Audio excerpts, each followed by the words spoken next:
Greetings everyone, it's another mail opening session. I have 3 here today, 2 from the UK and 1 from Australia. A little set of 4 different Australian stamps. It's quite nice. It didn't take too long to get through to me either, which was a bonus. And the other 2 have the King Charles matching head stamp, and this one has a water vole commemorative stamp. That little wavy line cancellation that's been applied to that is the portable canceller that postmen have to be able to just cancel a stamp that's not been cancelled at the sorting office. Although a lot of the time they use pens with the dreaded pen cancel that collectors hate so much, some postmen do have this little portable stamper which makes this wavy line cancellation, preventing the stamp from being reused. So if you see that on a stamp, normally on envelope, I don't think I've seen one on a postcard, I think it's just envelopes, but if you see that, that's what that is. So, postcards. When I first started collecting, it was wildlife postcards that were my main collecting interest. I moved on and my collection is now far more eclectic. But I still have a love of wildlife. But my favourite animal has always been the tiger, as with many people. There's something about the tiger that just appeals, and is particularly nice, and it's very popular with postcard publishers, both old and new.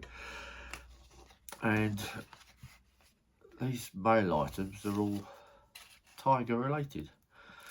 The first one, which is the one that came from Australia, is a Bertram Mills circus poster, summer season 1957. So it's a poster card, but obviously for me the attraction was the tiger that's on this. It's a particularly nice one. Now I know this is a summer season 1957 poster. The postcard is far more modern, and in fact I would say is a current release.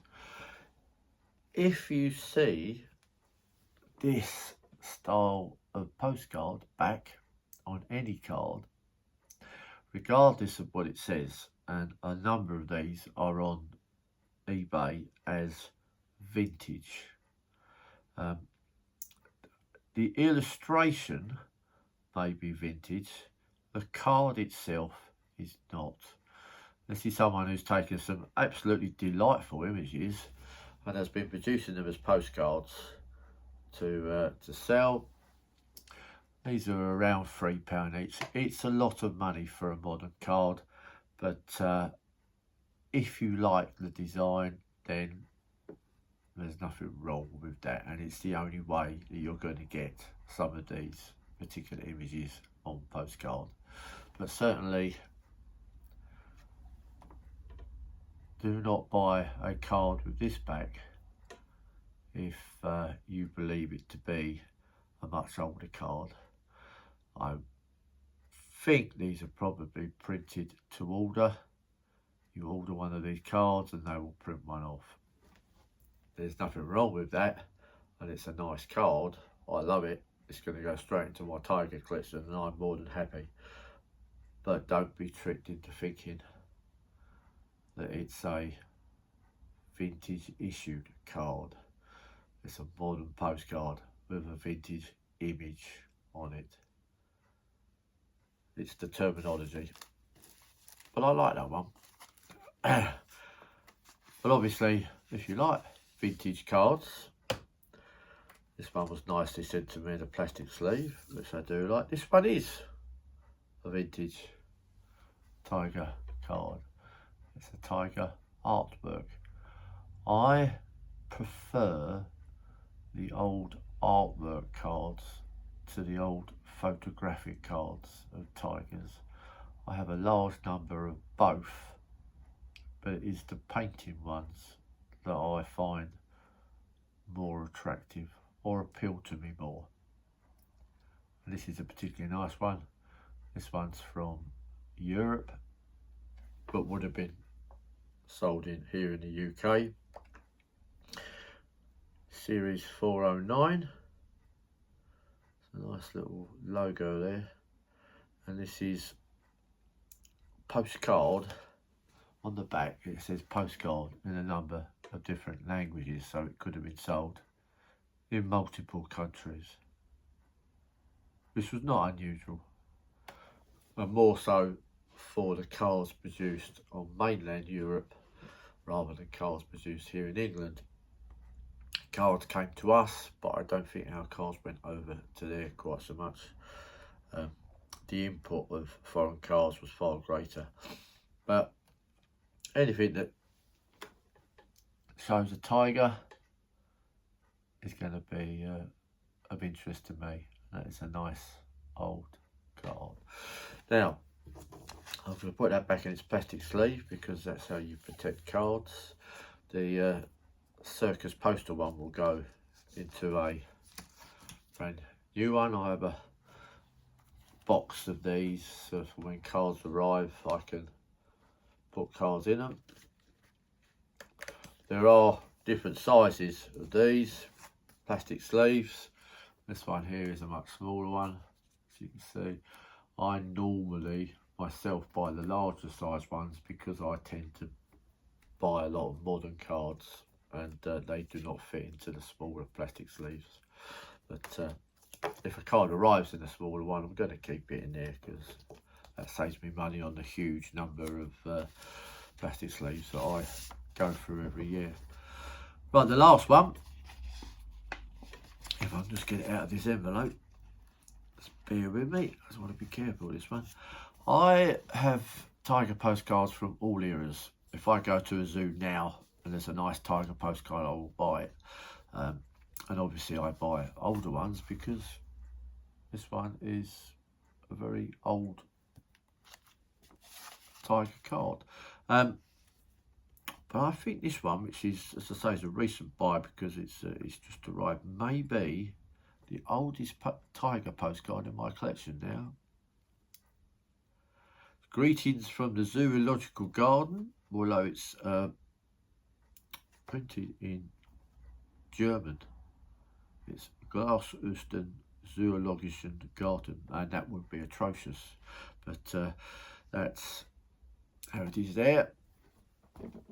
Now, it's immediately obvious to collectors like myself that it is an old card because it's a small image on a card front with a large area for the message to be written. Now, if I show you the reverse side, this was posted in this country in the year 1900 on April the 11th. Over 125 years old now. There's no room on the reverse side there for any message. It's the address only. And the address was changed at some point because I suspect that the person had moved and it was permissible to write the new address on and have it put back into the system. Or the postman himself might ask and maybe given a new address, it would be written on, put back into the box. If it was going to the same person, it would just be forwarded through. I'm not sure how that was authorised because it was technically, I think, be reposted, but I think the idea was that it was the post office's duty to get the items to the addressee. And if the addressee was no longer at that address, it would have to be moved on to the new address. But you can see the address there has changed. But this is most definitely now the oldest tiger postcard in my collection. 1900. Oh, I'm going to try and... No, I'm not going to try and read that. writing, because that is, you could probably do it with a bit of time, but I'm not going to try and sort this out. Well, I do like the bit at the top that says, "I'm afraid he would eat me if I did something loving, possibly you." But the deciphering of messages on postcards is a whole hobby in itself. Not one I particularly go for, but my late mother-in-law, whenever she used to go through my postcard collection, would spend more time on the backs reading the messages than she would with the images. She was fascinated with what people had written, and there is an aspect of collecting of postcards where the message is of interest, especially any that have social history commentary or specific mention of incidents, military during the war, or the space in 1969, moon landing, all types of stuff like that, where there was a major event. Postcards which had messages related to it, and the older, the more valuable, those messages can have a historic content, and they are of interest to postcard collectors and historians, and that's the fun with postcards, is connecting postcards to the history of what's going on then and now, even with modern cards. But I like that one, and as I say, tigers, definitely my favourite wildlife collecting theme, and 3 more for my collection. As always, I shall place these in the gallery after I finish talking, and you can have a look and see if you like these ones. That's it for this particular one, and as always, I'll see you in the next one.